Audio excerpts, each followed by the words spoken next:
राधा स्वामी परम पितु मैं तुम सदा यादार बार बार बोल जाऊं तन मन मार चरण पार क्या मुखले मैं गाऊं करी जस कृपा करो दन दन পাওয়ার জন্য তোমাকে আর আহুপাহু করতে হইবে না, পাওয়া তো আসিবে। তোমার মনে অন্তরিক্ষে কে যেন গাহিয়া উঠিবে স্বস্তি স্বস্তি স্বস্তি। না না না হয় না। একজন বললেন আপনার কথা বুঝি, কিন্তু মেয়েদের পড়াশোনার প্রয়োজন নেই এটা যদি কেউ ভাবে সেটা কুসংস্কার বলে মনে হয়। শ্রী ঠাকুর। আবার কেউ যদি বলে মেয়েরা সংসার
আজকে আচ্ছা জয় গুরু জয় গুরু। আজকে উপস্থিত হওয়ার উপলক্ষ আমাদের এখানে শ্রদ্ধেয়া মায়ের যে পিতৃদেব ঈশ্বর মতিলাল রায় দাদার আজকে তিরোধান দিবস 32তম এবং 35তম এবং এটা 19শে জ্যৈষ্ঠ এই তারিখেই, তাই সেই উপলক্ষে ওনারা সৎসঙ্গ আসরের আয়োজন করেছেন, তাই আমরা সেই উপলক্ষে এখানে উপস্থিত হয়েছি সবাই একত্রে এবং ইষ্ট ভাবনায় কিছুক্ষণ থাকবো, ইষ্ট মনন চিন্তন করবো এবং সেই ভাব নিয়ে আবার সেই ভাবধারা নিয়ে বাড়িতে গিয়ে আবার সেই কিছুদিন সেই চালুকা শক্তি আমাদের মধ্যে দিয়ে চলবে, এটুকু আমরা আশা রাখবো এবং সেই ভাব নিয়ে আমরা এখান থেকে কিছু সংগ্রহ করে নিয়ে যাওয়ার উদ্দেশ্য নিয়ে আমি তো ব্যক্তিগতভাবে এসেছি এবং আশা রাখছি আপনারাও আপনাদের মতো করে কিছু দিতেন। তো আজকের যে অনুষ্ঠান, সেই অনুষ্ঠান সম্পর্কে অবশ্যই স্মৃতিবাসর, সেই স্মৃতিবাসর সম্পর্কিত ওনার যে সন্ততি তাদের কাছ থেকে তো অবশ্যই শুনবো। তার আগে যে আমরা যে ইষ্টের কেন্দ্রে আমরা যুক্ত হয়ে আছি, যারা যুক্ত হয়েছি, যারা যুক্ত হয়নি এখনো, যাকে ভালোবেসে এখানে এসেছি, তাকে জানার জন্য বা তার বৈশিষ্ট্য সম্পর্কে জানার জন্য আমরা এখানে যুক্ত হয়েছি বা এসেছি। আরও একটি জীবন যেটি গতকাল গিয়েছে, শ্রী ঠাকুরের পরমারাধ্যা জননী আমাদের পূজনীয় শ্রী মাতা মনমোহিনী দেবীর জন্ম দিবস ছিল গতকাল 18ই জ্যৈষ্ঠ। তো সেই উপলক্ষে আমরা আজকে তারও জীবন এবং তার স্মৃতি, তার যে ইষ্ট ভাবধারা, সেগুলো অবশ্যই মনন করবো এবং এই অনুষ্ঠানের মাধ্যম দিয়ে। তাই আগেই আমরা এখানে ডেকে নিতে চাইছি আমাদের এখানে, আমি ওনার অপেক্ষায় আছি, শ্রদ্ধেয় শঙ্কর রায় দাদা, তিনি বর্ধমান থেকে এসেছেন এবারে, আর ওনার কাছ থেকে আমরা ইষ্ট ভাবনায় আজকের বিষয় সম্পর্কে আমরা জানতে চাই এবং ওনার সম্পর্কে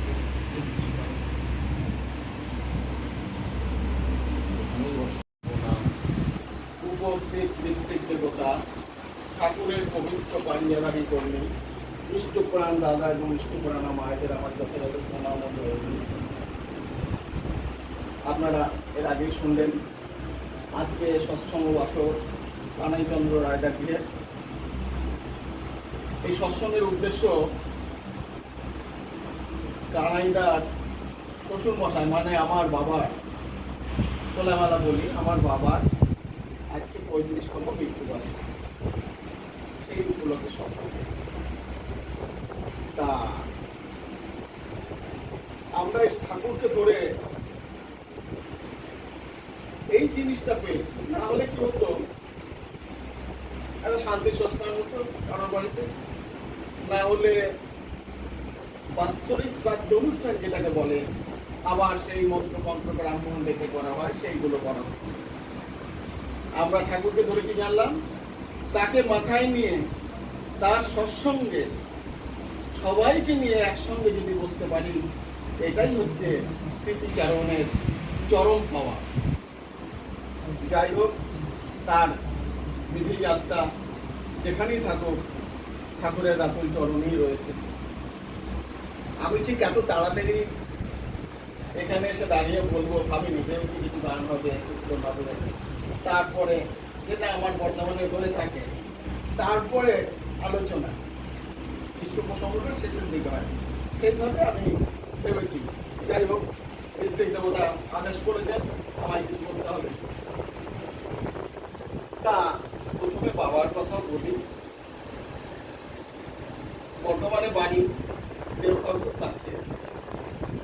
আমাদের এই সবগুলো পাওয়ার একদম ওপার বাংলা থেকে, পাবনা থেকে।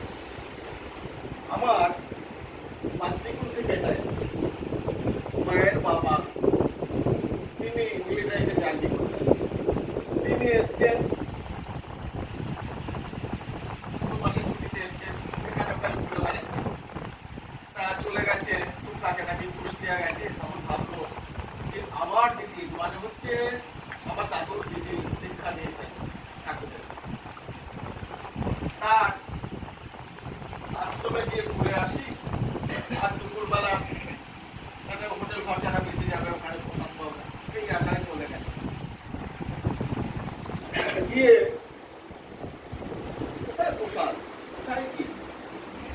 এখানে ওখানে বিয়ের ঢিপির মতো লোক বসে আছে, আর সবাই কাজে ব্যস্ত। কোনটা কুড়ো নিয়ে ছুটে বেড়াচ্ছে, গাড়িতে সবল নিয়ে ছুটে বেড়াচ্ছে, আশ্রমের কাজ করে বেড়াচ্ছে, আর সবাই ধ্যান মগ্ন, মাথায় কাপড় মুড়ি দিয়ে, মনে হবে যেন এক একটা উইল। জানি না আমার দাদুর হোটেল খরচাটা বেড়েছিল কিনা, বেঁচেছিল কিনা।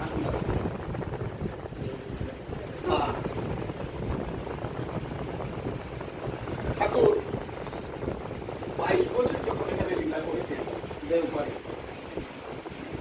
58 বছর আপনাকে, উনি এখানে লক্ষ্য করে মাঝে মধ্যেই বলতেন, নাম ধ্যান সে তো সব ওপারে, এপারে লোকে আমার নাম ধ্যান করে না। আগে ঘন্টার পর ঘন্টা নাম ধ্যান করা হতো, কমপক্ষে 4 ঘন্টা। এখনো ব্যক্তি দেবতা বলেন 4 ঘন্টা নাম ধ্যান করতে। বিবেক বিতানে গেছি অনেকদিন আগের কথা, 9 দশকের প্রথম দিকে। তা ঠাকুরের যে অনুরোধে 23 খান কণ্ঠে আলোচনা প্রসঙ্গ লিখেছেন, আপনারা সকলেই জানেন। প্রফুল্লচন্দ্র দাস তাকে প্রণাম করলাম, মা বলছি প্রফুল্ল তাকে প্রণাম করলাম, প্রণাম করেছি। আমি ভেবেছি ঠাকুরের কাছের লোক, হয়তো জিজ্ঞাসা করবো, কিছু বলবো, কথা বলবো। উনি শুধু একটা কথা বললেন, নাম নাম করো, নাম করতে বলবো। তো নাম করলে কি হয়? নাম করলে কি হয়? তা নাম যখন করব তখন কিন্তু নামীকে মনে করব। তা 38/1938 আমাদের আহ্বানী যে মন্ত্রটা নিয়ে পড়া হলো, আহ্বানী পাঠ করা হলো, তমসার পার হচ্ছে মহান গুরু, এইভাবে করা হলো। তো ঠাকুর একদিন প্রফুল্লতাকে বলছে, এই ধর ধর ধর ধর খাতা পেন ধর। তখন তিনি ওইটি দাঁড়িয়ে বললেন, তমসার পার হচ্ছে মহান গুরু, এইভাবে তার যখন বললেন, তার অঙ্গভঙ্গি অন্যরকম হয়ে গেছে। তিনি তো তখন তার সঙ্গে যুক্ত, তিনি তো আর তিনি নেই। পরে দেওয়া হলো।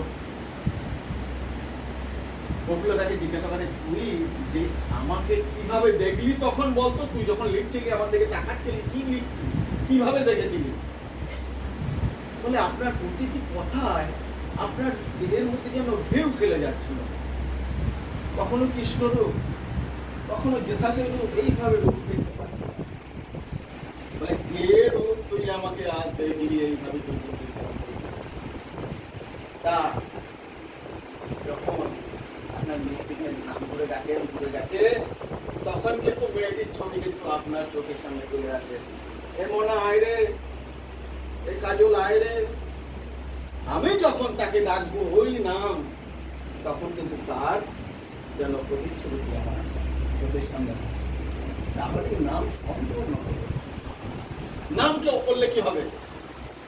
আমি আলোচনার থেকে সরে যাচ্ছি বোধ হয়, যাই হোক নাম করাটাই বলে নিই। নাম করলে কি হবে? যে সবসময় নাম করে বেড়ায়, ওই বীণা বাজিয়ে, সব থেকে বরিষ্ঠ ঋত্বিক নারদ মুনি, তিনি বলছেন যে হে ব্রহ্মদেব, হে ব্রহ্মা, ভগবান ব্রহ্মা, নাম করলে কি হয়? না করলে কি হয় আমি জানি না। তাহলে চলো যার নাম তার কাছেই যাই, ভগবান বিষ্ণুর কাছে গেলাম। নাম করলে কি হয়? নাম করলে কি হয়?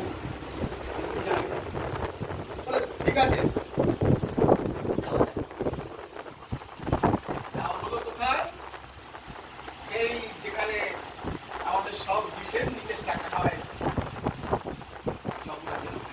জমপুরীতে চলে গেছে। যমরাজের কাছে যখন গেছে বিষ্ণু, ভগবান ব্রহ্মা, নারদ মুনি, তখন তারা তো তটস্থ, কি ব্যাপার? সেই যখন কথোপকথন হচ্ছে যমরাজের সঙ্গে, তখন যেখানে যেখানে তাদের শাস্তি দেওয়া হচ্ছিল, আমাদের কথিত আছে এইখানে যা কর্ম করবো ওখানে গিয়ে, ওইখানে গিয়ে জমপুরি থেকে শাস্তিগুলো পাবো। কাউকে তেলে ফেলা হবে, কাউকে শুলে দেওয়া হবে, কাউকে এই করা হবে, ওই করা হবে, নানা রকম শাস্তি দেওয়া হবে। সেই যে নরককুণ্ড রয়েছে সেখানে আটকানো। এখন বলছে ব্রহ্মণের শব্দ কিসের? চারিদিকে মানুষের কান্নার শব্দ পাচ্ছে। একটু দেখুন, যখনই তুলে দিয়েছে রাত্রি, তখনই তো ওই যে নারদ মুনি নারায়ণ নারায়ণ ওই কষ্ট থেকে নারায়ণ নারায়ণ বলা শুরু করেছেন। আর সঙ্গে সঙ্গে সেই জীবাত্মা, পাপাত্মাই বলো জীবাত্মাই বলো, তারা উদ্ধার হয়ে গেল, বেরিয়ে গেল। নামে কোথায় বুঝতে পারলেন? নামে উদ্ধার হয়ে যাওয়া যায়। আবার কথা বলবো, চলে এলাম দাদুর কথায় চলে গেলাম। আমাদের বাড়িতে একটা পেঁপে হলেও দেওঘরে আগে দিতে হবে। 1967 বাবার সঙ্গে হাত ধরে চলে গেলাম ঠাকুর দর্শনে। ঠাকুর তখন অসুস্থ, বসে আছে। তা আমার দাদা আছে, দিদি আছে, সবাই আছে, আমি খুবই ছোট। যে সময়টা মনে থাকে না কিছু বাচ্চাদের, কিন্তু আমার অদ্ভুত কেন জানি না, আমার জন্য সবকিছু মনে আছে। ঠাকুর দর্শন করলাম, সে দর্শনের কথা বলতে গেলে অনেক টাইম।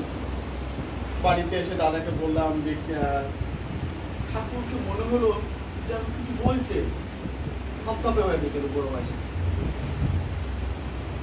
বুঝতে পারলি না, ঠাকুর তো নাম করছিল। ঠাকুরের সবসময় নাম করছে, কেন এর প্রমাণ অনেকবার আছে। সিমিদা, আমি কিন্তু ভুলি না আমি শিবচন্দ্র চক্রবর্তী ছওয়াল। আমি যাই করি না কেন, এই কথার মানে হচ্ছে আমি কিন্তু সেই যে পরম পিতা, এটা কিন্তু আমি ভুলি না। আমি সবসময় তার সঙ্গে যোগাযোগ করে আছি। ফিরে এলাম, বাবার এক বন্ধুর সঙ্গে দেখা, দেওঘর থেকে এসেছি, আমরা ছোট।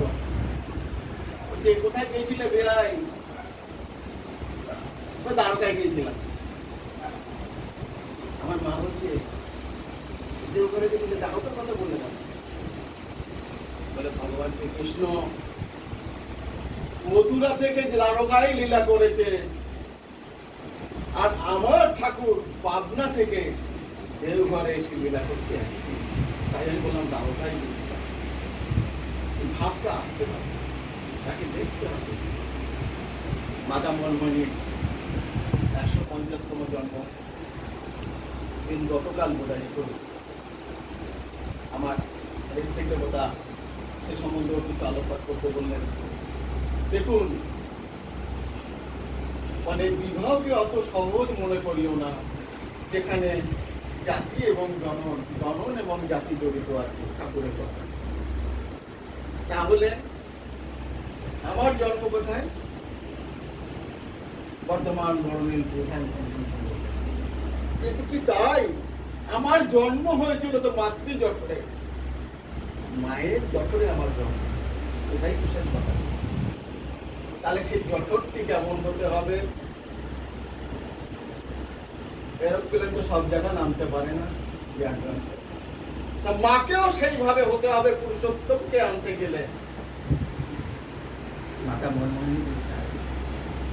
মাতা মনমণি দেবী চাইছিলেন যে হুজুর মহারাজ তার গুরুর কথা বেশি বলা যাবে না, গুরুর মতো যেন আপনার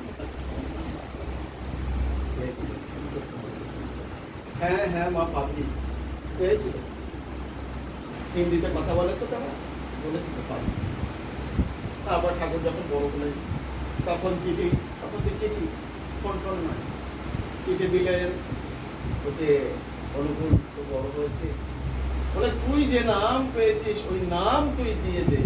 তখন কিন্তু হুজুর মহারাজ ছিলেন না, তখন সরকার সাহেব চলে এসেছিলেন। তখন সরকার সাহেব ছিলেন। সরকার সাহেব বললেন তুমি সেই নাম দিয়ে দাও। যখন নাম দিতে গেলেন ঠাকুর বলছেন মা আমি তো এই নামে, তিনিই তো এই নাম নিয়ে এসছেন। এই নাম তো আমি মাতা মনমণি দেবী। আজকে সৎসঙ্গের প্রথম প্রেসিডেন্ট মাতা মনমণি দেবী। সৎসঙ্গ সৎসঙ্গকে একটা গ্রাম থেকে একটা নগর কেন্দ্রিক যে একটা সৎসঙ্গ আন্দোলন, একটা সভ্যতা গড়ে তুলেছিল, সেটা কিন্তু মাতা মোহনমণি দেবী চেষ্টা, সেটা নিজের চোখের মনির মতো সৎসঙ্গকে বাঁচিয়ে রেখে শ্রী বরদা তখন ছোট, 5-7 বছরের ছিল। তখন ওই বিরাট করে না খুব ওই চোর ডাকাতির উৎপাদ, মুসলিম অধ্যুষিত অঞ্চল, ডাকাতি ফাকাতি হতো। এখন সৎসঙ্গে এত লোক আসে টাসে, এখানে বোধহয় অনেক টাকা পয়সা আছে ওদের ধারণা। এখন রাত্রিবেলা নৌকা করে একদম গড়াই নদী থেকে ডাইরেক্ট চলে আসছে, দেখতে পাচ্ছি সব পদ্মায়, নিমাজপুরে একদম ঘাটে চলে এসছে। আর মাতা মোহনমোহিনী দেবী রেডি, এই ডাকাতকে প্রতিরোধ করতে হবে। মাতা মোহনমোহিনী দেবী কিছু ইট নিয়ে বসে রইল, বললো যে ওরা আসুক, আর স্মৃতি বরদাকে এই যে শুকনো পাতা পড়ে আছে এর উপর দিয়ে দৌড়াদৌড়ি করবি, আর আমি শুধু ইট ছুড়ব। তখন ডাকাত থাকে, এদের সঙ্গে অনেক লোক রয়েছে, ডাকাত ঠাকুর আমার যেমন মাতা মোহনমণি দেবী স্নান করে যাচ্ছেন যে জমির উপর থেকে শর্টকাটে হয়, এটা হচ্ছে পিথাগোরাসের উপপাদ্য, মানে কোনাকুনি গেলে পরে শর্ট হয়, রাস্তাটা শর্ট হয়, জমিটা পুরো না ঘুরে। তা সাইন থিটা কোনাকুনিটা চলে আসে। তা সবাই যায়, মায়েরা সব পদ্মায় স্নান করে যান, মাতা মোহনমণি দেবী ওই জমির উপর দিয়ে যান। ঠাকুরের তখন প্রতিপত্তি আস্তে আস্তে বাড়ছে, আর এটা তো পাশাপাশি লোকের তো সহ্য হয় না। এখনো ওর জিনিস এখনো চলছে, এই সৎসঙ্গের উপর কিন্তু এখনো কিন্তু অনেকেই জিনিস। তা এই শোনো শোনো, তুমি এই জমির উপর দিয়ে যাবে না। বলো ওরা তো সবাই যাবে, বলো ওরা যাবে, তুমি যাবে না। মাতা মোহনমণি দেবী বাড়িতে মাতা মোহনমণি দেবী সে বাড়িতে ঘুরে ঘুরে আসছে। ঠাকুর মাটিতে ভাত চাইছেন, থালা সরিয়ে দিয়ে, মা তুই আমাকে মাটিতে ভাত দে। যে ছেলে একখণ্ড জমি ক্রয় করে দিতে পারে না মায়ের সুবিধার জন্য, তার মাটিতে খাওয়াই উচিত। পরবর্তীকালে সেই জমির মালিক কিন্তু ঠাকুর। মাতা মোহনমণি দেবী কথা অনেক বলতে পারে, কিন্তু সময় তো আমাদের সম্পূর্ণ ঠাকুরের লীলার কথা দু একটা বলি। আমাদের জামতারা দেওঘরের কাছাকাছি, এখন ঝাড়খণ্ড হয়েছে, আগে বিহার ছিল। জামতারার এক ভাই কুমোর চাকা ঘুরিয়ে মাটির বাসনপত্র তৈরি করে, দর্শন পুরুষ। সে তার ইচ্ছা হচ্ছে ঠাকুর দর্শন করবে, ঠাকুরের কাছে গেছে, ঠাকুরের কাছে গেলেই তো কাছাকাছি যাওয়া যায় না, তার ইচ্ছা ঠাকুরের কাছে যায়। দূর থেকে আমরা যখন ঠাকুর দর্শন করেছিলাম, এই আপনারা যে দুর্গা প্রতিমা দেখেন, দুর্গা প্রতিমা অনেক দূরে এক দল করে ঠোকায়, আবার বার করে দেয়, আমরা ঠিক ওইভাবে দেখেছিলাম, ঠাকুরকে দর্শন করেছিলাম ওইভাবে। তা আমরা যেন সাইড হয়ে দাঁড়িয়ে আছি মায়ের হাত ধরে, যে দাদারা কর্মরত ছিল, মা তিন ব্যাচ হয়ে গেল, আপনি তো দূর দাঁড়িয়ে আছেন। কারণ মায়ের সেই চোখে জল, আমি যে ভেবেছি যেভাবে তোমাকে ভেবেছি দর্শন করবো, ঠিক এইভাবে দেখছি, এইসব ভাবতে পারি যে তিন ব্যাচ হয়ে গেল। তা দূর থেকে সেই জামতারার দাদা ঠাকুরকে দেখেন, দেখবার চেষ্টা করেন, কথা বলবেন, পারে না, চলে আসেন। অনেক বড় বড় প্রতিনিধিরাও ওই কাছে গিয়ে কথা বলতে পারতেন না। ঠাকুর থাকাকালীন অবস্থায় হয়তো আমরা ভাবি যে ঠাকুরের কাছে গিয়ে কথা বলবো না, সম্ভব ছিল না। মহাত্মা গান্ধী যখন আসে তখনও কিন্তু মহাত্মা গান্ধী কাছে যেতে পারেনি, এত ভিড় হয়েছিল। মাতা মোহনমণি দেবীর সঙ্গে প্রথম কথা বলেছিলেন। তাই জামতারার দাদা 3 বার যাওয়ার পরে একবার ঠাকুরের কাছে গেলেন। ঠাকুর তো অন্তর্যামী, সে দূর থেকে দেখে দেখেছেন, এসে মন্দির আসে, তুমি একটা কাম করতে পারো, তুমি আমাকে একটা কলকি বানায়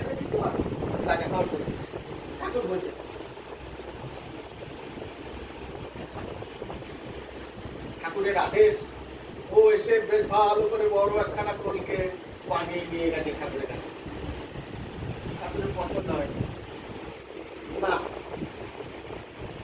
আবার বানিয়ে নিয়ে গেছে কাজ করতে করে মাটিয়ে নিজের হাতে ভাগ। ঠাকুরের তাও পছন্দ হয়। এরকম বার ছয়েক নিয়ে যাওয়ার পরে ঠাকুর বললেন, ওই ত্রিবেণীতে যে মাটি পাওয়া যায়, পলি মাটি পরে শক্ত হয়ে আছে, তাই দিয়ে একখানা কলকে তুমি বানিয়ে এনে দাও মনে। দেখুন, ও যে মাটির কাজ করতো কেউ তো ঠাকুরকে বলেনি, অন্তর্যামী কেউ তো তাকে বলতে না যে আমার কাছে দেওয়াল ফেওয়াল নাই, একটা বস্তুকে 3000 গুণ বড় দেখি, ঠাকুর বলতে। তা থেকে মাটি নিয়ে ভালো করে কলকে বানিয়ে নিয়ে ঠাকুরের কাছে যাচ্ছে। এই তো বেশ বাঙালি জিনিস, আমি ভালো লেগেছে। এই যে ওই দাদা ওই বারবার যাচ্ছে আর আসছে, ওদিকে বারবার মাথায় কাপড় নেশা চেপেছে, আর কাজে আবার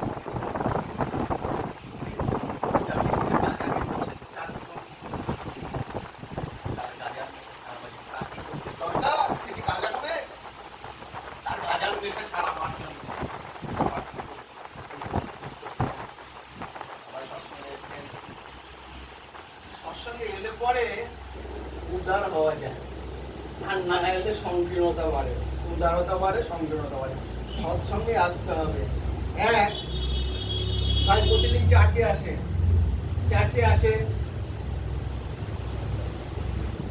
আসে বসে প্রার্থনা করে চলে যায়। বেশ কদিন ধরে আসছে না। ফাদার এটা নোটিশ হলো, ফাদার বুঝতে পারলো যে ও আসছে না। ফাদার তার বাড়িতে চলে গেল। তা ওই শীত প্রধান দেশে ফায়ার প্লেস থাকে, তো ঘরে আগুন জ্বলতে থাকে ঘরে। তা সেখান থেকে ফাদার গেছে পরে, তো সে খুব আপ্যায়ন, ওই ফায়ার প্লেস থেকে চিন্তা করে একখানা কম করে কয়লা তুলে মেঝেতে রাখলো। কয়লাটি নেমে গেল কিছুক্ষণের মধ্যে, আবার তুলে নিয়ে আবার সে কয়লা। সেই ভাইটি, সেই ব্রাদার কিন্তু আবার ফেরারে যাওয়া শুরু করবে। আমি বলছি সৎসঙ্গে আসবেন, সৎসঙ্গে না আসলে পরে ওই যে কয়লা নিভে যাবে। চার্জে থাকবেন সৎসঙ্গে এসে, আর নাম করবেন। সময় শেষ। যাই বলুন, সময় বেশি নিয়েছি। অনন্তপতি বিশ্বের মালিক, তার কথাতেই অল্প সময় বলা যায় না। মনে হয় যে আরো বলি, কিন্তু আরো বলতে পারে, আরো সবাই পারফরমেন্স করবে। তো জয় গুরু, সকলে ভালো থাকবেন। ওনারা আশাহতের জন্য দুঃখিত, ঠিক আছে। আমাদের ভাবটা এরকম থাকে, গান তো একসাথে হয়ে গেলে কি হয়, সেই মধুটা মাঝে মাঝে হয়ে যায়, আবার পরে আবার একটা রকম কি হয়তো গানের জন্য গান ভালো লাগে, কারো হয়তো বক্তব্য, তাই মাঝে মাঝে রাখতে চেয়েছিলাম আর কি। তো সেই সূত্রেই গানটা আমরা শুনে নিতে চাই। আমাদের এখানে শ্রদ্ধেয় সুদীপ্তা মা আছেন, সুদীপ্তা মায়ের কাছ থেকে আমরা একটু কৃষ্ণময় ভক্তি গীতি শুনে নেব, অনেক অনুরোধ রাখছি। আর শ্রদ্ধেয় দাদাকে বলছি করতে আর বলে সহযোগিতা করার জন্য।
শ্রদ্ধা মায়ের সুস্থ সুস্থ ইষ্টময় জীবন কামনা করি এবং শ্রদ্ধেয় সমীর ঘোষণা খুব সুন্দরভাবে করতালে সংগত করলেন ফলের মাধ্যম দিয়ে এবং আমাদের একটা খুব ইষ্টময় ভাব এবং ইষ্টময় গান আমরা শুনতে পেলাম।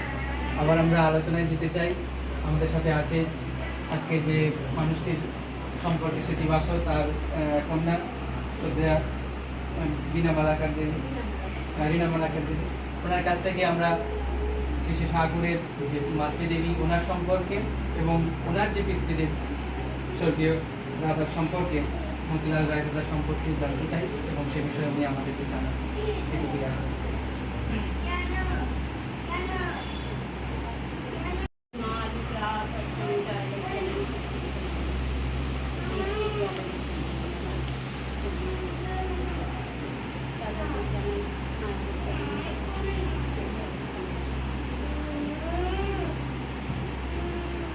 আজকে আমার বাবার 19শে জ্যৈষ্ঠ, দোসরা জুন। আজকে এই বেলা 3টের সময়, আজকের দিনে বেলা 3:28 আমার বাবা চলে যায়। আমার বাবা ইষ্টপ্রাণা ছিল, বাবা আমি যাজন করতে পারতাম। বাবার কাছে একটা কথা বারবার করে শুনেছি, ওই যে আমার দাদা বললেন বাবার সম্বন্ধে, আমরা 5 ভাই বোন, 5 ভাই বোনের মতো বাবার কাছে। এখন তার মতো আমরা আমাদের মতো করে চিনি। বাবা এক একজনের কাছে 5টা ছেলে মেয়ের কাছে 5 রকম ঘুরতে কাটে। বাবার সঙ্গী যারা সঙ্গী আসতেন তাদেরকে বলতে যে এই যে দাদা বললেন যে আমি দ্বারকাতে গিয়েছিলাম, সেখানে ঠাকুর লীলা করছে, ঠাকুর যখন উনি দেবঘরে যাবেন তখন উনি মানে আমাদের গরু ছিল বাড়িতে, গরুতে বাচ্চা দেবে, সে সময় যাবে না বাবা ঠিক করছিল। কিন্তু আমার বড় মা শেষ করছে, না ঠাকুর তুমি যাও, আমি আছি, আমি দেখবো। কিন্তু বাবা সেই ঠাকুর 4-5 দিন থেকে এলো, কিন্তু এসে বাড়ির কথা সে ভুলে গেল। আমাদের যে ছোট ছোট, আমি তখন হইনি, আমার ছোটটা ছোট, সেইকে রেখে গেছে, তাদেরকে রেখে গেছে, এই ছোটটাকে নিয়ে গেছে। আরও যে ভাই দিদি দাদা ছিল তারা ছিলেন, আমার বড় মা দেখেছেন, পাশে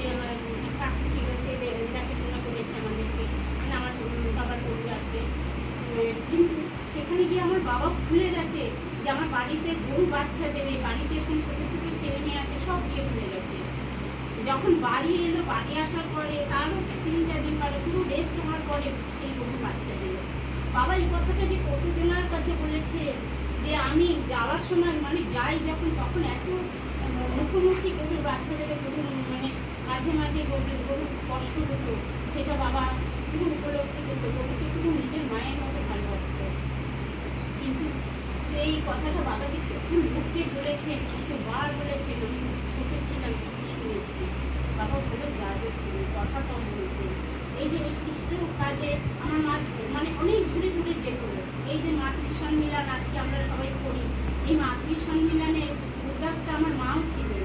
আমার মা তখনকার দিনে এত পয়সা ছিল না, কারোর বাড়িতে কারোর একটা না খেয়ে একটু বাজার থেকে যদি একটা শশা জোগাড় করতে পারতো, একটু তরমুজ জোগাড় করতে পারতো, যে যা পারতো নিয়ে গিয়ে একটা বাড়িতে মাতৃ সম্মিলন। এটা আমার মা করতো, কিন্তু আমার বাবা তার পেছনে মানে মাকে যাওয়ার জন্য যা যা দরকার, যেই রকম ঠাকুরের কাজ করার জন্য বাবা পুরো সহযোগিতা করত। মাতা মনোময়ী দেবীর জন্ম হয়েছিল 1277 সাল,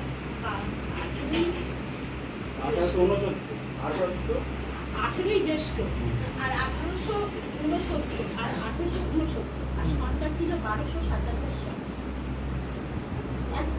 আগে পদ্মা নদী পুরো এই পাবনার যেখানটা ঠাকুর মানে বাড়িতে উঠেছে সেখানটা পুরো ভরা ছিল, নদীই ভরা ছিল, পদ্মাই ভরা ছিল। পদ্মা আস্তে আস্তে সরে অনেক দূরে চলে গেছে। তখন 100 বছর পরে সেই পদ্মা সরে যাওয়ার পরে মা মনমোহিনী দেবী মায়ের জন্ম পায় সেই নগর। সেখানে তখন পরিবার মানে এরকম পরিবেশ তৈরি হয়নি, যে একটা পরিবেশ মানে পরিবার গিয়ে সেখানে বসতি স্থাপন করেছে। সেখানে কি ছিল না, জঙ্গলে ভরা ছিল, সাপে ভরা ছিল, এমনি দুষ্টু মানুষ, যে কজন মানুষ ছিল তাদের মন ছিল দুষ্টু মতো করা, মানে কিছু বাদ ছিল না। বউ চুরি করতে, এই চুরি করতে, তাদের মনগুলো এই ধরনের ছিল। সেই জায়গায় মায়ের জন্ম হয়েছে। সেই একটা মা দিয়ে আজকে আমরা, সেই মা একজন দিয়ে এত বড় আজকে পরিবার তৈরি হয়েছে। মায়ের এই সৎসঙ্গ আন্দোলনের প্রতিষ্ঠাতা ছিলেন মা। আমি বেশি সময় নেব না, এইগুলি আমার বলা। এবং আজকে দিনটা 2রা জুন। প্রণাম সকলকে আমার জয়গুরু জয়গুরু জয়গুরু জয়গুরু। হ্যাঁ, এখন পরপর বলা, শ্রদ্ধা বললেন, দিদি বললেন, এখন আমার তো বাবার কথা তো এরা বলেছে। আমি মাত্র 11 বছর বাবাকে পেয়েছি, অর্থাৎ বলার মতো কিছু নেই আমার ওইটুকু সময় যেটুকু যা পেয়েছি। তবে সৎ শিক্ষা, মিথ্যে কথা না বলা, খারাপ আচরণ না করা, বদ অভ্যাস, লোকের সামনে মুখে হাত না দেয়া, এই সবগুলো একদম ছিল শিক্ষার মধ্যে। ওই শিক্ষা নিয়ে বড় হয়ে আজকে দেখছি যে না, একটা বিশাল মহিরুহ পরিবার পেয়েছি। একটা ছোট্ট বীজ একটা বড় মহিরুহ বৃক্ষ হয়। তার প্রমাণ কিভাবে পাচ্ছি? একেবারে অত্যন্ত গ্রাম হিমায়তপুর, মানে ভাবতে পারবেন না। এই যে দিদি বর্ণনা দিয়ে গেল যে এমন কিছু খারাপ ছিল না সেখানে, সেই গ্রামে জন্ম নিলেন কে? মাতা মনমোহিনী দেবী। সেই ছোট্ট ক্ষুদ্র বীজটি একটা সংগঠনের জন্ম দিল, যে সংগঠনের নাম হচ্ছে সৎসঙ্গ সংগঠন। সেই সংগঠন আজকে 30 কোটি। সেদিন গুগল সার্চ করে আমার মেয়ে বলছিল 30 কোটি, আর 20,000 মন্দির আছে। 20,000 মন্দির আছে গোটা মানে বাইরে ভারতবর্ষের মধ্যে সব মিলিয়ে, এবং 30 কোটি সৎসঙ্গী। একটা মানুষ তো আজকে দয়ালবাগের সৎসঙ্গ থেকে কিভাবে মা এলেন, মায়ের কথা ভাবতে গেলেই আমার ভেতরে যেন আমি একটা এনার্জি পাই। দিদিকে বলি, দিদি বলে, এই যে অনেকেই আসে মাতৃসঙ্গে বা সৎসঙ্গে, বলে না তুমি এই করছো ওই করছো, একটু রান্নাঘরে কিছু খাওয়াতে চাই বা এই করতে চাই। তখন ভাবি যে আজ তোমার কাছে সব আছে, কিন্তু যখন মা শুরু করেছিলেন সৎসঙ্গ আন্দোলন কিচ্ছু ছিল না। সেই আশ্রমে, পাবনা আশ্রমে কিছু ছিল না।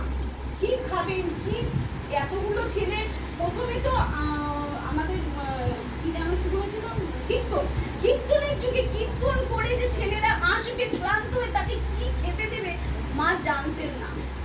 যারা সেই সৎসঙ্গ আশ্রমের চলার সাথে ছিলেন তারা বলতেন যে চাল ডালের কোনো, ওই সেই পুরনো জেঠুদের কাছে শুনতাম ইয়েতে, যে চাল ডালের কোনো আকর ছিল না, খিচুড়ি হতো রসপি, সেই তাতে শাক সেদ্ধ সব একসাথে করে দিতেন। কিন্তু এই যে নামের গুণে অমৃত করে তারা খেয়ে এক গলা খাবার যদি কারণ পাতে পাতে দিতেন, মা খাবার তৈরি করে এক গলা করে সবার হাতে দিতেন, তাই খেয়ে সৎসঙ্গ আশ্রম শুরু হয়েছিল।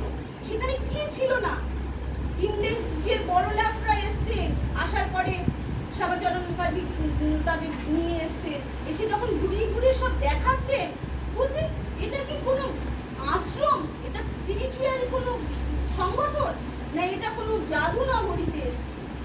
সেই সংগঠনটা তৈরি করেছিলেন আমাদের মা ছোট্টবেলায়। 5 বছরের জিজ্ঞাসা, ছোট্ট বাচ্চা কি জিজ্ঞাসা করে, বাবা আমি চকলেট খাবো, বাচ্চা আকাশে কেন চাঁদ উঠেছে, বা চাঁদটা আমার সঙ্গে যাচ্ছে কেন, এইসব প্রশ্নগুলো থাকে বাচ্চাদের। ওই ছোট্ট পাড়া মেয়ের মনে প্রশ্ন এলো, বাবাকে জিজ্ঞাসা করলেন, বাবা ভালো মানুষ হতে গেলে কি কি গুণ, মানে কি করলে আমি ভালো মানুষ হব, কি কি গুণ থাকলে একটা মানুষ ভালো মানুষ হয়। ছোট্ট 5 বছরের ছোট্ট প্রাণের জিজ্ঞাসা ছিল। সেই জিজ্ঞাসা থেকে কিন্তু আজকে আমাদের এই চলন মনন এই সব চলা শুরু হলো। 7 বছর বয়সে রাধা দীক্ষা নেবে, দীক্ষা রাধা মাধবের কাছে, তুমি রাধা মাধব তোমার নাম দেবে। রাধা মাধব তো ঘুমিয়ে থাকেন, যখন রাত্রিবেলা রাত জেগে নাম করছেন, রাধা মাধবের কাছে কাঁদছেন, দাও তুমি আমায় দীক্ষা দাও, তুমি ওঠো, তুমি আমার সাথে কথা বলো। রাধা মাধব তো আর জাগে না। রাধা মাধব ভাই, ছোট্ট বড় ভাই ছিল, আর বোন। 7 বছরের মনমোহিনী, 5 বছরের লোহা। ওরা কি করছে, যোগ সাজেশ করছে।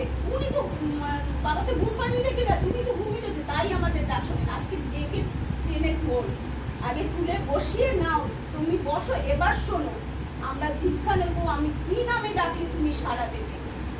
একেবারে বলতে যখন ধ্যানস্থ একেবারে মনময়, তখন এই যে আমরা যারা দীক্ষা নিয়েছি সবাই জানি, এখানে অদীক্ষিত আছে, নামটা বলছি না, আমরা যখন যেই নামটা এখন করি বীজ মন্ত্র, সেটা কিন্তু সন্ন্যাস করে মাটির উপরে লেখা হয়ে গেল, যে ওই নাম, সেই নাম একেবারে ওপারের নাম কিন্তু চলে আসতে পারে।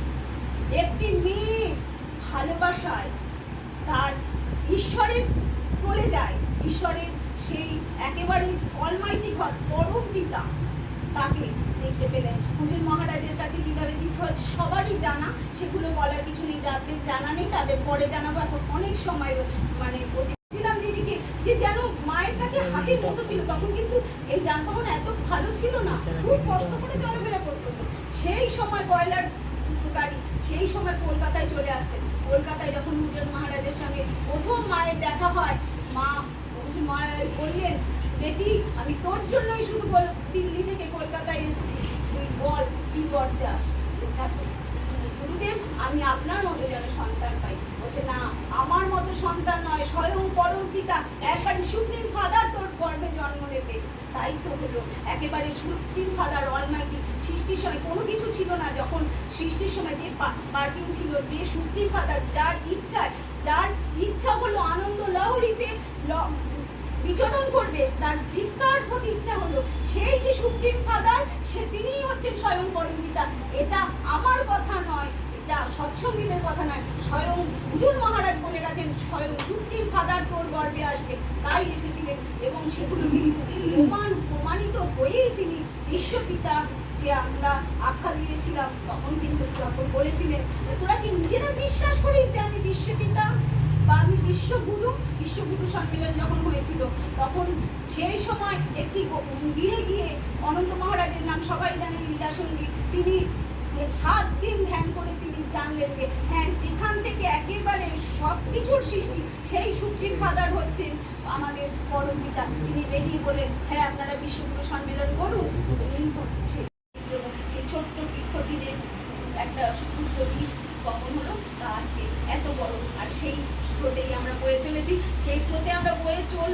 প্রতি প্রত্যেকের মঙ্গল কামনা করি আমার পরম দয়ালের রাখুন চরণে। আমি বলে আমার কথা শেষ করছি। জয় গুরু। মাকে একটু কিছু বলতে পারলো মায়ের জন্য?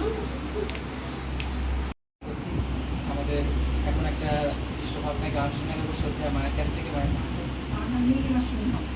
মায়ের নীলিমা মা আমাদেরকে একটা ইষ্টভাবনায় গান শোনাবেন। আর সত্য বোস দাদা কোথায়?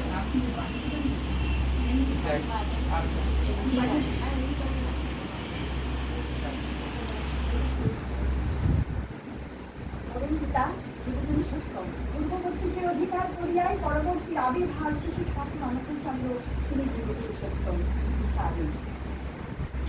প্রভু তোমার চরণ দুটি পেয়ে ধন্য আমার জীবন। প্রভু তোমার চরণ দুটি পেয়ে ধন্য আমার জীবন।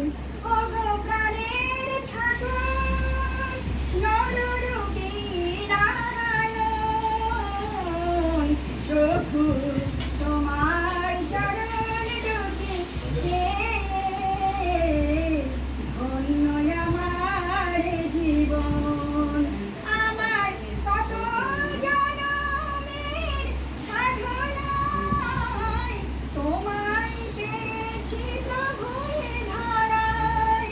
কত জনমের এই সাধনা প্রভু তোমার নামে, কত পাপী পেল প্রাণ।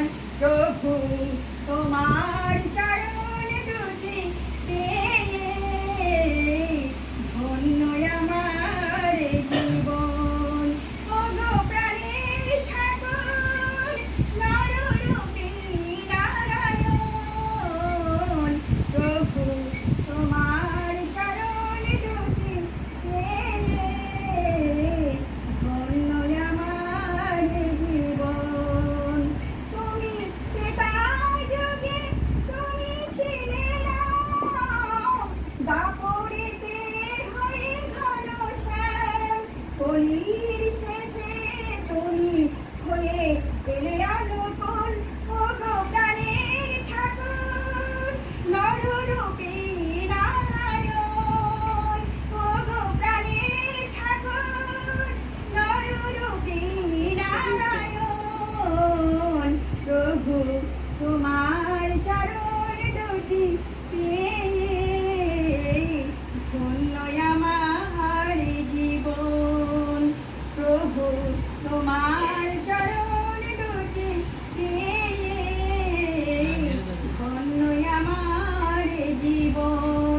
আমার কত জনমের সাধনায় তোমায় পেয়েছি প্রভু এ ধরায়। কত জনমে এই সাধনা প্রভু তোমার নামে, কত পাপী পেল প্রাণ। প্রভু তোমার চরণ দুটি পেয়ে ধন্য আমার জীবন। প্রভু তোমার চরণ দুটি পেয়ে ধন্য আমার জীবন। খুব সুন্দরভাবে গানটা পেলাম আপনার কাছ থেকে। আমার তো জানা ছিল না যে আরো একজন ভালো মাকে পেলাম যার কাছ থেকে গান শুনতে পাবো। আরো অপেক্ষায় রইলাম এরকম অনুষ্ঠানে আমাদেরকে আরো বেশি আমাদের গান শোনাতে হবে। সেই অনুরোধ রাখছি। আর পরম দয়ালের কাছে আপনার সুস্থময় জীবন কামনা করছি।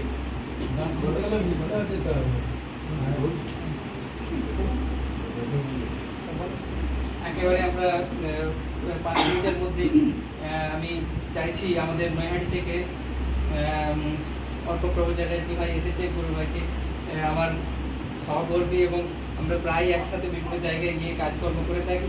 তাই অর্কপ্রভুকে অনুরোধ রাখছি ইষ্টপ্রাণ বিষয় সম্পর্কে, আজকে যে বিষয় পূজনীয়া মা শ্রী শ্রী মনমোহিনী দেবী সম্পর্কে যদি তোমার বিষয় করতে বললো। সৎসঙ্গে একদম শুরুতে আমরা প্রার্থনা করলাম। প্রার্থনার মধ্যে যে বিনতি অংশটুকু, তো বিনতি অংশটুকু শ্রী ঠাকুর প্রার্থনায় রেখেছেন, তার কারণ শ্রী ঠাকুরের মা এই অংশটা করতেন। মানে মার কথা শুনে কীভাবে চলতে হয় সেটা আমরা ঠাকুরকে দেখে বুঝতে পারি। এবারে এরকম মানে মার কথা শুনে ছেলে কীরকমভাবে চলবে এবং মার কথা শুনে মাকে দেখে ছেলে কীরকমভাবে তৈরি হয়ে উঠবে, এই কথা প্রসঙ্গে ঠাকুর অনেক সময় শিবাজির উদাহরণ দিতেন। আমরা জানি যে শিবাজির যে চরিত্র গঠন, সেই চরিত্র গঠনে তার মা জিজাবাইয়ের কীরকম অশেষ ভূমিকা, এবং আমরা এখানে শিবাজির মতো মানুষ তার মাধ্যমে আমরা দেখি যে মানে তিনি এমন একটা চরিত্রের অধিকারী ছিলেন যে তাকে মারাঠারা এখনো দেবতা জ্ঞানে পুজো করে। এবং আমরা শ্রী ঠাকুরের সঙ্গে মার যেরকম সম্পর্কটা আমরা এই আলোচনায় শুনছি, আর বারবার করে একই কথা বলবো না, কিন্তু তবু যে তার মাকে খুশি করার জন্য তিনি কি কি কাজ করে গেছেন, গোটা সাম্রাজ্য প্রায় দাঁড় করিয়ে দিয়ে গেছেন। এবার শ্রী ঠাকুরের যেরকম শিক্ষা, এই শিক্ষাটা খুব সহজ। তিনি বলছেন মাতৃভক্তি অটুট যত, সেই ছেলে হয় কৃতিতর। মা আমাদের অর্থাৎ সন্তানদের পরিবারকে যেরকমভাবে সেবা দেয়, অনেক সময় আমরা সেটাকে টেকেন ফর গ্রান্টেড নিয়ে নিই। মানে আমরা মনে করি মার তো কাজই এটা, হ্যাঁ, অনেক সময় মাথা গরম হয়ে গেলে মায়ের সঙ্গে যেরকম ব্যবহার করি সেরকম ব্যবহার করা উচিত নয়। শ্রী ঠাকুরের যে শিক্ষা, তিনি আমাদেরকে বলছেন যে প্রত্যেকদিন সকালবেলা উঠে মা বাবাকে প্রণাম করার জন্য। যখনই সকালবেলা উঠে মাকে প্রণাম করি, একটা মনে একটা ভয় থাকে, মা যদি বলে বসে তখন তো মুখ করছিল। এই যে সাইকোলজিক্যাল প্র্যাকটিস, এর মাধ্যমে অন্য সময় যাতে মাকে কোনো সময় অশ্রদ্ধা না করি, কোনো সময় মার সঙ্গে খারাপ ব্যবহার না করি, সে ব্যাপারটাও কন্ট্রোল হতে থাকে। মাকে এরকমভাবে শ্রদ্ধা জ্ঞাপনের মধ্যে দিয়ে মা তো খুশি হন বটেই, মাকে খুশি করে চলার যেরকমভাবে শ্রী ঠাকুর চলতেন, আমরাও সেরকমভাবে চলাটা আমাদের শুরু হয়ে যায়, মাকে যাজনও করা যায়। শ্রী ঠাকুর বলছেন যে মাতৃত্ব দিয়ে চেনা যায় মাদের। এক্ষেত্রে মা বলতে কিন্তু সমগ্র নারী জাতিকে বোঝানো হয়েছে। আরো একটা কথা শোনা যায়, যে কথাটাকে আজকালকার দিনে এখন অনেকে খুব অপোজ করেন। একটা কথা শোনা যায় যে নারীত্বের বিকাশ, নারীত্বের পরিচয়, মাতৃত্বের একটা কথা শোনা যায়। এই কথাটাকে অনেকেই অপোজ করে বলেন যে নারীর যে স্থান সমাজের বুকে, সেই স্থানটাকে প্রমাণ করার জন্য মাতৃত্বের মানে সন্তান থাকার দরকার হয় না। মায়েদের অনেক কাজ আছে, নারীদের আরো অনেক কাজ আছে সমাজের বুকে, সেই কাজের মাধ্যমেই তার যে নারীর যে পূর্ণতা তার প্রতিষ্ঠা হবে। এখানে সন্তান যার যে মায়ের সন্তান আছে সেই শুধুমাত্র মা, আর বাকিরা যে মা নয়, সেরকম ব্যাপার আমরা ঠাকুরের আদর্শে সেরকম ব্যাপারটা নয়। ঠাকুরের আদর্শে আমরা ব্যাপারটা বুঝেছি যে আমাদের যেমন ব্যক্তিত্ব আছে, প্রত্যেকটা মানুষের ব্যক্তিত্ব আছে, এরকম মাতৃত্ব একটা জিনিস। মাতৃত্ব যে শুধুমাত্র যে নারী তার আছে, আমি ছেলে আমার যে নেই সেরকম ব্যাপার নয়। মায়েদের শরীরে একটা হরমোন থাকে এস্ট্রোজেন বলে, এস্ট্রোজেনটা ছেলেদের শরীরেও আছে খুব অল্প পরিমাণে। আবার ছেলেদের শরীরে টেস্টোস্টেরন বলে একটা হরমোন থাকে, সেটা মায়েদের শরীরেও আছে খুব অল্প পরিমাণে। এই মাতৃত্ব, ব্যক্তিত্ব, পুরুষত্ব এইগুলো ওরকম ব্যাপার নয় যে একটা সময়ের পর গিয়ে পাওয়া যাবে, এগুলো মানুষ নিয়েই জন্মায়। কারণ মাতৃত্বটা কিরকম ভাবে বুঝবো আমরা? মাতৃত্বটা মায়েদের কেন বৈশিষ্ট্য? কারণ মায়েরা আমাদেরকে জন্ম দিয়েছেন আমাদের পিতার বৈশিষ্ট্যগুলোকে পরিমাপের মধ্যে দিয়ে, এরকম ভাবে আমাদেরকে সৃষ্টি করেছেন তারা, বলতে গেলে লালন পালন করেছেন, এইটাকে বলে মাতৃত্ব। এর জন্য পার্টিকুলারলি তার সন্তান থাকতে হবে এরকম কোনো ব্যাপার নেই। আদর্শ প্রাণা মা যারা আছেন সমাজের বুকে, তারা আমাদের মধ্যে এমন একটা শ্রদ্ধার ভাব উদ্রেক করেন যে আমরা সবাই নারী পুরুষ নির্বিশেষে আদর্শ প্রাণ হয়ে চলতে পারি, আদর্শ প্রাণ হয়ে চলার দিকে এগিয়ে যাই, আরো শ্রেষ্ঠত্বের অধিকারী হওয়ার দিকে এগিয়ে যাই। শ্রী ঠাকুর তার গোটা জীবনে মায়ের কথা শুনে চলে, মাকে খুশি করে চলতে গিয়ে কিরকম ভাবে চলতে হয় এবং চলতে গিয়ে তিনি কি লাভ করেছেন, অন্য মানুষকে কিরকম ভাবে মোল্ড করেছেন, সেটা দেখিয়ে দিয়ে গেছেন। মা চলে যাওয়ার পর, মাতা মনমোহনী থেকে চলে যাওয়ার পর তিনি বলছেন যে এখন আমি আর সেরকম জিল পাই না, সেরকম আমার কাজের মধ্যে সেই রকম জিলটা নেই, আগে মাকে খুশি করার জন্য করতাম। আমরা শ্রী ঠাকুরকে দেখে এরকম ভাবে চলার চেষ্টা করি, আর মায়েদেরকেও উপযুক্ত সম্মান দিই, আর এই বাড়ির প্রত্যেকের এবং এখানে যারা যারা উপস্থিত আছেন প্রত্যেকের সর্বাঙ্গীন মঙ্গল কামনা করি। আর যার উদ্দেশ্যে আজকে আমাদের এই স্মৃতিচারণ, জলের রাতুল চরণে তিনি স্থান পান, জলের রাতুল চরণে তিনি থাকুন, এই প্রার্থনা জানাই। জয়গুরু। স্মৃতিবাসরে পৌঁছেছেন, আছেন, খুব সুন্দর একটা ইষ্টময় পরিবেশ আমরা পাচ্ছি। প্রত্যেককে আমার আন্তরিক জয়গুরু জানাচ্ছি। আর আমার কাছের মা চলে গেলেন, বন্ধু চলে গেছে, যাক। তো ওদের সাথে আমরা সন্ধ্যা মায়ের সাথে, বুবলোর সাথে আমরা অনেক দিন থেকে গান অনুষ্ঠান এসব করে আসি, তাই আমি বললাম। বুবলোর সাথে কথা হয়নি, তো ইষ্টময় জীবন কামনা করছি। ইষ্টবান পরিবার থেকে একজন উঠে আসা মানুষ। তো আজকের যে স্মৃতিবাসর সেই সম্পর্কে সব শুনলাম। ঈশ্বর মতিলাল রায় দাদার সম্পর্কে, উনি ঠাকুরকে দেখেছেন, সেই সম্পর্কে আমরা ঘটনা জানলাম ওনার সন্তানদের কাছে। এইরকম সন্তান সন্ততিরা আসে কোনখান থেকে, সেই বিষয়টা যদি আজকে দেখি। আজকে স্মৃতিবাসর তো আমরা মায়েরা এসেছি, আমাদের পরিবার পরিজন, আমার সহকর্মী বলছিল যে মাতৃজাতি মানেই তাদের মধ্যে একটা সেবা এবং পরিবার পরিজনের মধ্যে দিয়ে তাদের বড় হয়ে ওঠা এবং তাদের পরিবারকে বাড়িয়ে তোলা, যে তাদের একটা বিরাট বড় ভূমিকা থাকে এবং আমরা তার মধ্যে দিয়েই সব কিছু পেয়ে থাকি। জীবনীয় ক্ষমতায়, জীবনীয় শক্তি, আহার্য বিষয়ের মধ্যে দিয়ে তারাই সবসময় রক্ষা করেন এবং লক্ষ্য রাখেন। তো সেই বিষয়টা প্রথমেই যদি দেখি যে মা, বাবা এবং সন্তান, তো এই শ্রী ঠাকুর একটা বিষয় খুব সুন্দরভাবে বলতেন। আচ্ছা, অনুষ্ঠান শুরু প্রথমে সবাই তো বললেন, প্রত্যেকেই বিষয়গুলো সম্পর্কে আমরা প্রায় শুনেছি। শ্রদ্ধেয় দাদা বর্ধমান থেকে বলছিলেন যে প্রথমে এই মা বাবার সন্তান সন্ততি সম্পর্কে ওইটুকু বিষয়ের মধ্যেই আমার মনে হয়েছিল যে শ্রী ঠাকুর যে বলেছেন যে প্রত্যেকটা শব্দের অর্থ আছে এবং সেই অর্থটাই তার মধ্যে প্রভাব ফেলে। পিতা যদি দেখি সেটা পা ধাতু থেকে এসছে এবং সেটা হচ্ছে যদি দেখা যায় পা ধাতুর, এবং মাতা যদি দেখি সেটা মা ধাতু থেকে এসছে। পা ধাতুর যদি অর্থ আমরা দেখি, ডিকশনারিতে বলছে পালন, রক্ষণ, আর মা ধাতুর অর্থ হচ্ছে শব্দ, মান, পরিমাণ। তাহলে পিতা এবং মাতার যদি দেখি, যিনি আমাদের পালন করছেন, রক্ষা করছেন, তাকেই আমরা পিতা বলছি। আর মাতা হচ্ছেন যিনি আমাদের মেপে দিয়েছেন। তাহলে মায়ের কত বড় ক্ষমতা, তিনি আমাদের প্রত্যেকটা জীবনীয় ক্ষমতাকে মেপে দিয়েছেন।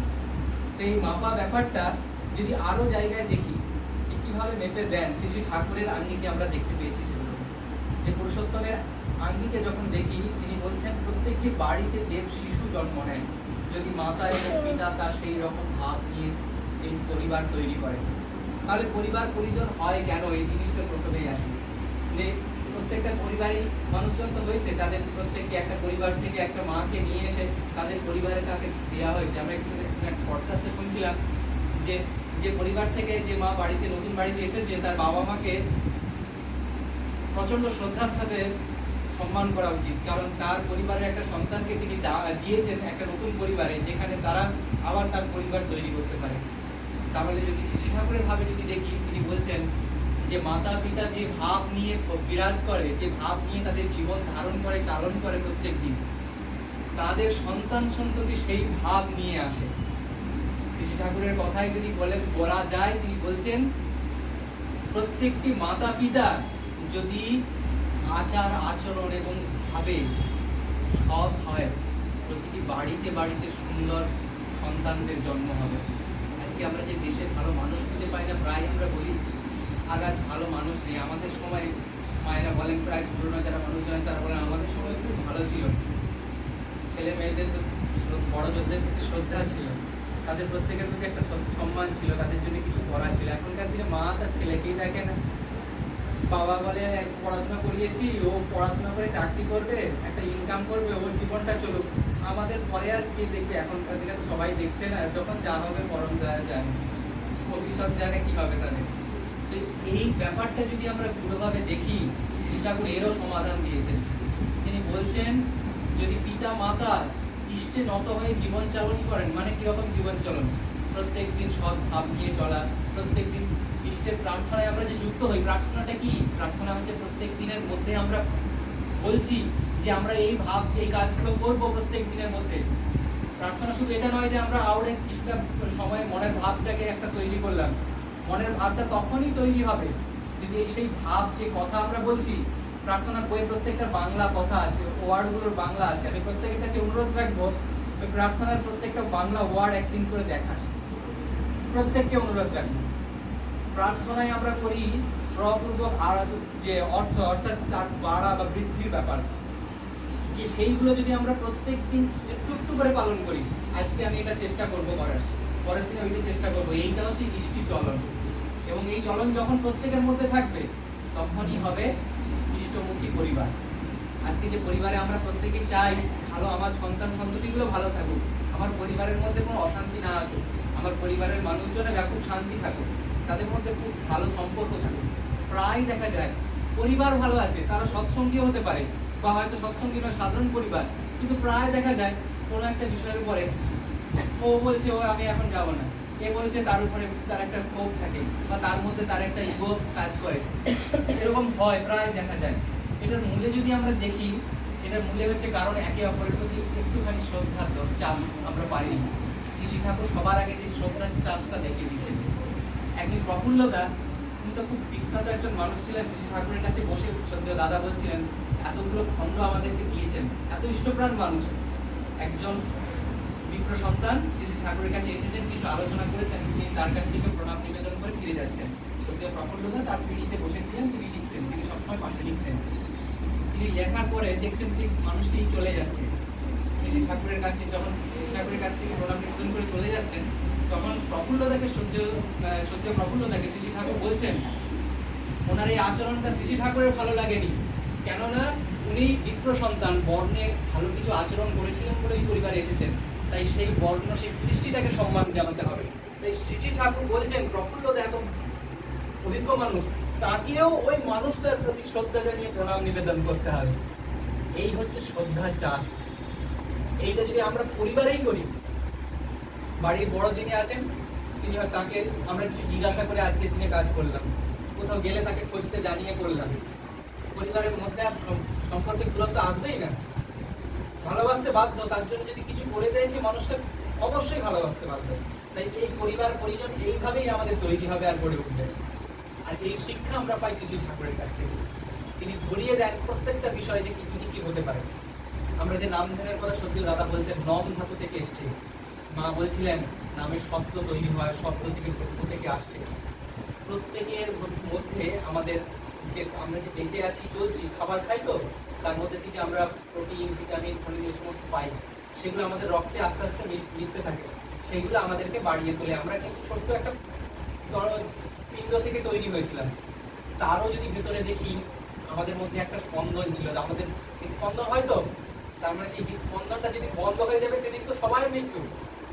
তাহলে সেই শব্দ আর সেই স্পন্দনের কতটা গুরুত্ব ভেবে দেখেন। এইবারে আসছি কেন নামের এত গুরুত্ব। যখন এই স্পন্দনটা বাড়তে থাকে, যখন এই স্পন্দনটা আমরা কালচার করি, কিভাবে করতে পারি? যখন তাকে সৎ ভাব নিয়ে তার বারবার মনন করি, ওইটাই হচ্ছে নামের গুরুত্ব। যখন বারবার সেটাকে মনন করতে থাকি, তখন আমাদের ওই স্পন্দন যুক্ত হয় নিজেদের মধ্যে, আমাদের নিজেদের মধ্যে জীবনীয় ক্ষমতাকে বাড়িয়ে তোলে। শ্রী ঠাকুরের সময় এক বড় বড় উদাহরণ আছে যাদের শারীরিকভাবে অক্ষমতা, মানে দেখা যাবে মানুষজন বলবে যে এই মানুষটা কি করে করতে পারে। এক মা ছিলেন, নাম মনে পড়ছে না, তপবনের বিদ্যালয়ের, তিনি আনন্দবাজারের তপবন বিদ্যালয়ের জন্য, তিনি আনন্দবাজারের জন্য তিনি বড় বড় হাঁড়ি ভাত নামাতে পারতেন। শ্রী ঠাকুর তার কষ্ট, মানে তার এ দেখে মনে হতো যে তিনি প্রচন্ড কষ্টের মধ্যে করছেন, এরকম ব্যাপার, কিন্তু তিনি এত সুন্দরভাবে কাজটা বলতেন, শ্রী ঠাকুর তাকে বারবার উৎসাহ দিতেন। কিন্তু এই বয়সে এসেও যে এত বড় হাঁড়ি ভাত নামাতে পারিস, এখনকার দিনের মায়েরাও পারবে না এরকম, সেই কথাটা শুনে সঙ্গে সঙ্গে আরো তিনি উৎসাহিত হতেন। তার মানে পরম পুরুষ কিরকম হন, তিনি আরো বাড়িয়ে দেন আমাদের ক্ষমতা। যে এই হচ্ছে পুরুষোত্তমের বৈশিষ্ট্য আর ব্যাপার। এবার তার মায়ের বিষয়টা দেখি। শ্রী ঠাকুরের মা যে কি বড় মানুষ, আমি ওই ভাই বলছিল যখন, তখন দেখছিলাম একটা শ্রদ্ধেয় সুধা মা, তিনি শ্রী ঠাকুরের মাতা মনমোহিনী দেবীর কাছে প্রায় থাকতেন। তিনি তার ঘটনা একদিন বলছেন, রাত্রি ভোর রাত্রে তিনি দেখছেন মা বিছানায় নেই, পাশে শুয়েছিলেন, তো উনি তার কাছে থাকতেন, পাশে ছিলেন, বললেন মা বিছানায় নেই। চারিদিকে খোঁজ নিয়ে দেখেন যে মা ঠাকুর ঘরে বসে নাম করছেন, রাত্রে ভোর রাতে নাম করছেন। পাখির কাকলি হতে শুরু হতে তখন সেই নাম থেকে তিনি উঠে আসলেন, তারপরে তার বাড়ি গিয়ে কাজে গেলেন। তো এই হচ্ছে সেই মা, তার সন্তান তাহলে কেন হবে না? এইভাবে ঠাকুর বলেছেন যদি ভাব যদি এরকম আসে তখন তার পরিবার পরিজন আসবেই এরকম সন্তান ভাব।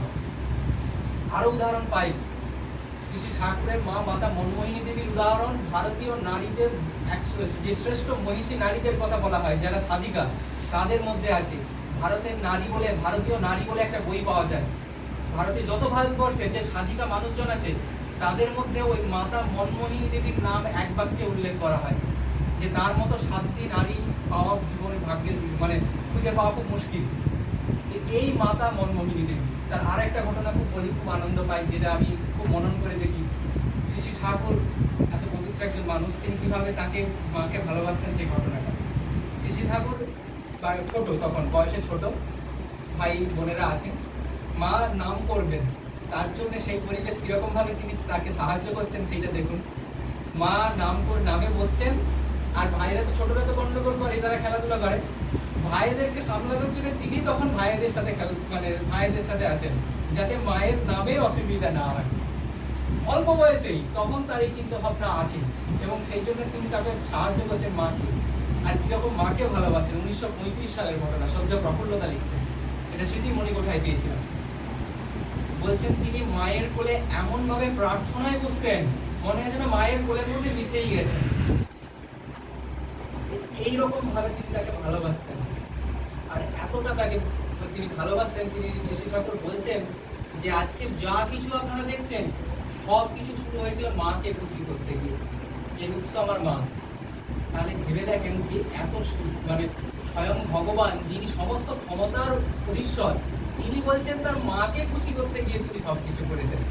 তাহলে আমাদের পরিবারে আমাদের মায়ের জন্য আমরা কত কিছু করতে পারি, তিনি আমাদের উদাহরণ। তো সেই সন্তান সন্ততির উদাহরণ থেকেই আমরা জীবনে ধারণ করতে পারি, তাই পুরুষোত্তমকে আমরা পালন করি এবং ধারণ করার চেষ্টা করি জীবনে। তো এই হচ্ছে পুরুষোত্তমের বৈশিষ্ট্য, এবং তিনি কিভাবে হন, তিনি তার মাতৃদেবীকে কিভাবে খুশি করতেন সেটা তার আরেকটা উদাহরণ। আর আরো যে উদাহরণ আছে, প্রত্যেকটা বই আমি সবাইকে অনুরোধ করবো যাদের কাছে সম্ভব মাতা মনমোহিনী দেবীর জীবনী পড়তে। শ্রী ঠাকুর 1967 সম্ভবত 65 সাল, যদি ভুল না হয়ে থাকি, ডিসেম্বর মাসে 13ই ডিসেম্বর বলছেন একটা আলোচনা, ওনার কাছে তো সবসময় আলোচনা হতো, ব্রজগোপাল দত্ত রায় তাকে দেখে বলছেন দাদা হবে তো? বলছেন হ্যাঁ, দায়িত্ব একটা কিছু কাজের দায়িত্ব নিচ্ছেন। বলছেন শ্রদ্ধেয় ব্রজগোপাল দা শুনে বলছেন হ্যাঁ, ঘাড় নাড়ছেন, মনে মনে ভাবছেন, পরে লিখছেন বইয়ে, কি দায়িত্ব যে নিলাম সেটা জানি না, দায়িত্ব একটা পেলাম সেটা বুঝতে পারছি। তারপরের দিন শ্রী ঠাকুর অজর জয় কাঁদছেন। পূজনীয় কাজলদা আছেন, হ্যাঁ, মায়েরা ছিলেন, মুছিয়ে দিচ্ছেন, তো তার চোখের জল মুছিয়ে দিচ্ছেন, কিন্তু শ্রী ঠাকুরের কান্না থামছে না।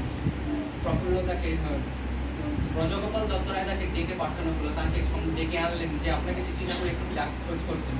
গিয়ে সেখানে পৌঁছানোর পরে শ্রী ঠাকুর বলছেন দাদা আমার একটা মায়ের জীবনী হলো না, মা থেকে আপনি আবার যে মায়ের জীবনী কেউ জানেন না, এই ধরে রাখা হলো না, সেই বিষয়ে তিনি অনুরোধ আরতি জানাচ্ছেন। তাহলে কেমন একজন মানুষ যার জীবনী আমাদের জন্য প্রয়োজনীয়, তাই পুরুষোত্তম বারবার তিনি আমাদেরকে সেটা বলে দেওয়ার চেষ্টা করছেন। ব্রজগোপালদা তাকে সান্ত্বনা দিচ্ছেন, অবশ্যই আমি এটা করবো। কাজলদা বলছেন, পূজপাত কাজলদা বলছেন উনি করবেন, উনি দায়িত্ব নিলেন, আপনি এখন শান্ত হন, তিনি অচর নয় কাঁদছেন। এই হচ্ছেন পুরুষোত্তম জননী আর তার সন্তান। তো এই ভাব নিয়ে তারপর ব্রজগোপাল দত্ত রায় তার খোঁজ নিতে ছুটলেন, বিভিন্ন জায়গা থেকে খোঁজ নিয়ে এসে তথ্য নিয়ে আমাদের জন্য উপহার রেখে গেলেন শ্রী শ্রী মাতা মনমোহিনী দেবীর জীবনী। অসম্ভব একটা সুন্দর জীবনী, যা থেকে প্রত্যেকটা মায়ের আদর্শগত চরিত্র পাওয়া যায়, যে কি রকম চরিত্রবান মা হলে কিরকম সন্তান সম্ভবা হন, রত্নগর্ভা হন, যিনি পুরুষোত্তমের জন্ম দেন। শ্রী ঠাকুর তার আলোচনায় বলছেন যে এরকম প্রত্যেকটি পরিবারেই দেব শিশুর জন্ম হতে পারে যদি এরকম দেব মাতা দেব পিতা জন্ম তাদের আচরণে দেব ভাব থাকে। তাহলে এই আহ্বান আমি প্রত্যেকের কাছে রাখি, আমরা এই ভাব নিয়ে চলি, প্রত্যেক দিন নামে মনন করা, ইষ্ট চিন্তা এবং প্রতিদিন সেই কাজের মধ্যে দিয়ে পালন করা, এটুকুই, আর কিচ্ছু না। জীবনের প্রত্যেকটি মুহূর্তে আমাদের দেখা যে শ্রী ঠাকুর বলেছেন কিনা সেটুকুই পালন করা। আর ধ্যানের মধ্যে নিজেকে যুক্ত রাখা। তাতে কি হয়, মনের মধ্যে যত আবর্জনা, যত নোংরামি, যত চিন্তা ও খারাপ আসে, সেগুলো আসবেই, মানসিক পরিবেশে মিশতে মিশতে আসেই। কারণ পরিবেশের মধ্যে দিয়ে তো ভাবের আদান প্রদান হয়, তখন সেটা ফিল্টার হয়ে যায়। তাই পুরুষোত্তমকে ধরা, তাই তার পথে চলা। আমিও সেই পথে আছি, আহ্বান করছি আপনাদের সেই পথে চলা। আসি, আমরা করি, কথায় নয়, আমরা কাজের মধ্যে দিয়ে মানুষকে, ঠাকুরকে ধরে রাখি, জীবনে আচরণে সেবার মধ্যে দিয়ে চলি। প্রত্যেকের ইষ্টময় জীবন কামনা করি মঙ্গলময় পরম দয়ালের চরণে। আর যা দোষ ত্রুটি ভুল আমার ছিল, প্রত্যেকেই জীবনে মার্জনা করবেন। আরও এইভাবে আমরা এগিয়ে চলবো, এই প্রার্থনা জানিয়ে পরমপিতাকে আরও জীবনে যুক্ত করবো, এরকম আবেদন জানিয়ে এই পরিবারের প্রত্যেকের ইষ্টময় জীবন কামনা করছি। আজ যার স্মৃতিবাসর কিন্তু পরম দয়ালের কাছে আসেনি, যিনি দ্বারকায় দেখতে গেছিলেন শ্রী ঠাকুরকে, তার কোনো শ্রী ঠাকুরের সামনে ধরন হবে না, এটা হতেই পারে না। তো তাই তিনি তার চরণে আছেন, আরও আনন্দ পাচ্ছেন, এবং সেই ভাবনা, সেই চিন্তা আমরা করি এবং জানি। তাই পরম দয়ালের কাছে তার সুস্থ স্বাস্থ্য কামনা করছি। প্রত্যেকের সময় বলতে এই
वन्दे आर्तपितॄन् वन्दे मातृवर्गं वन्दे मातृवर्गं वन्दे वन्देऽहं कृष्टिदैवतां वन्देऽहं कृष्णदैवताम् परम प्रेममय परम दयाल प्रभु निखिल विश्व दुनियार मालिक श्री श्री ठाकुर अनुकूल चंद्र जी की जय। वंदे पुरुषोत्तमम वन्दे पुरुषोत्तमम् वंदे पुरुषोत्तमम वन्दे पुरुषोत्तमम् वंदे पुरुषोत्तमम वन्दे पुरुषोत्तमम् জয় গুরু